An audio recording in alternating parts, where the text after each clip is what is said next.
Good morning, Grace patrons, students, and staff. I thank you for the opportunity to listen to this video and to let me talk to you a little bit about the recent school closures. Last time we had a video, we talked about the potential of school closures, and last night myself and the school board determined that closing the school for 3 weeks would be in the best interest of our students. I struggle with closing school as an educator because I know that taking students away from teachers and out of school buildings is not best for their learning and for their individual progress. But given the circumstances and the fact that the disease, the coronavirus, is so contagious, it was determined last night that it was not only in the best interest of our students, but also in the best interest of our students, their families, and our extended community. So as we talk about what's next, first of all, this is not a snow day. What I mean by that is this is in an effort to be proactive in stopping the spread of the coronavirus and in an effort to flatten the curve.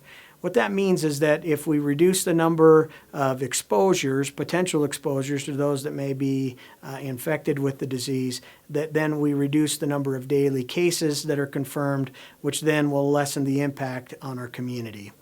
One thing about this not being a snow day, here's some parameters that I'd like you to follow with your family. No play dates, don't have parties, don't have sleepovers, don't visit your cousins out of state, don't take your children to their grandparents as babysitters.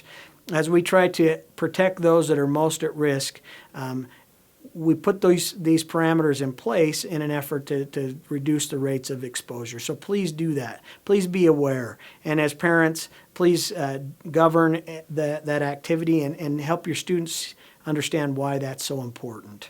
We don't want to see them in lava at the pool, and we don't want to take them to restaurants where there's large gatherings of people. The CDC has said gatherings of 10 or less, and we want to make sure we try to uphold that and stay as true to that as we can. A couple of other things: reduce the frequency of going to stores. If you're sick, isolate yourself. Quarantine yourself so that to protect those of your loved ones and those around you. A couple of other things in regard to our school buildings. Our school facilities will be available. We'll make those available from 9 to 2, again, in groups of students of 10 or less. You received a survey yesterday. You should have, or your children should have received it through Google Classroom, in which you were able to indicate the reliability or the dependability of your internet service at your home. As you start to go through this process and you use the Google Classroom platform, as you find difficulties, please reach out to us. Like I said, we will have people in our facilities from 9 to 2 available to answer your questions, but also to make available the Wi-Fi at the school and our computers and our computer labs at the school. If you have internet but you do not have a device, we can check those out to your family. But again, that will be in a case-by-case basis, so please contact us if you're finding that you're not able to access the learning material like we're intending. A couple of other things that we're super excited about and blessed with is the fact that the President declared a state of emergency. That allowed our governor to also declare a state of emergency, which allows us to continue to pay our classified staff as if they were working full-time or working 19 and a half hours, depending on the situation. So what that means is that we have people available to serve as tutors, probably the people that your child has worked with in the past. Set appointments with them individually and keep those numbers to 10 or below. But we do want to provide you with the services and with the resources that you need for you to be successful.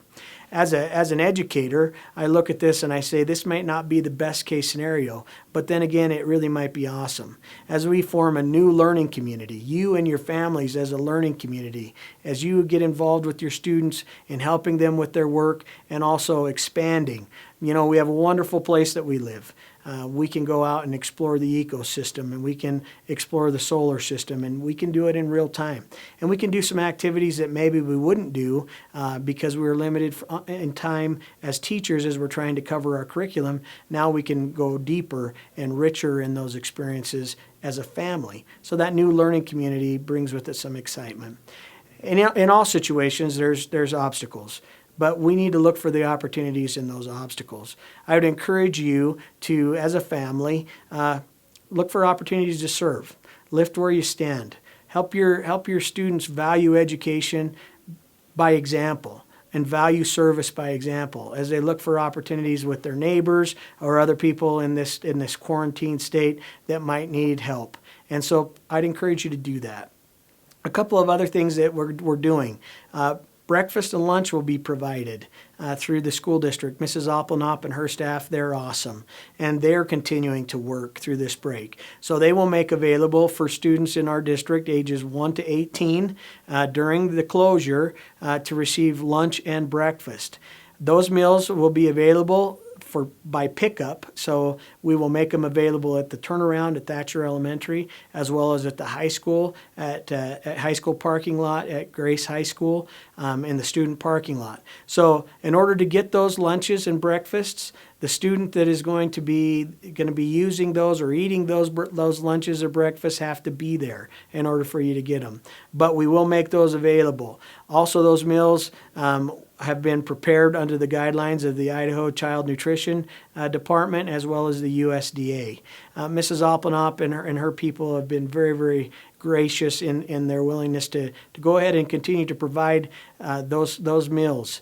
Again, they'll be grab and go, so they'll be in a sack, a paper sack, and individually wrapped. And so make sure that if your child needs some food, that they come and get that, as we're going to continue to provide that. Right now, there's no team I'd rather be on as we work through difficult times. You have been a wonderful community. I thank you so much for your support and your continued support of myself and the board as we've made difficult decisions. We know that this is hard on your family, and we appreciate you working through it with us as we've determined that it's what's best for our community and for our children. One of my favorite quotes are, "Things work out best for those that make the best of the way things work out." I'm certain that as we work through this, that there'll be opportunities that we don't even know that we're going to have.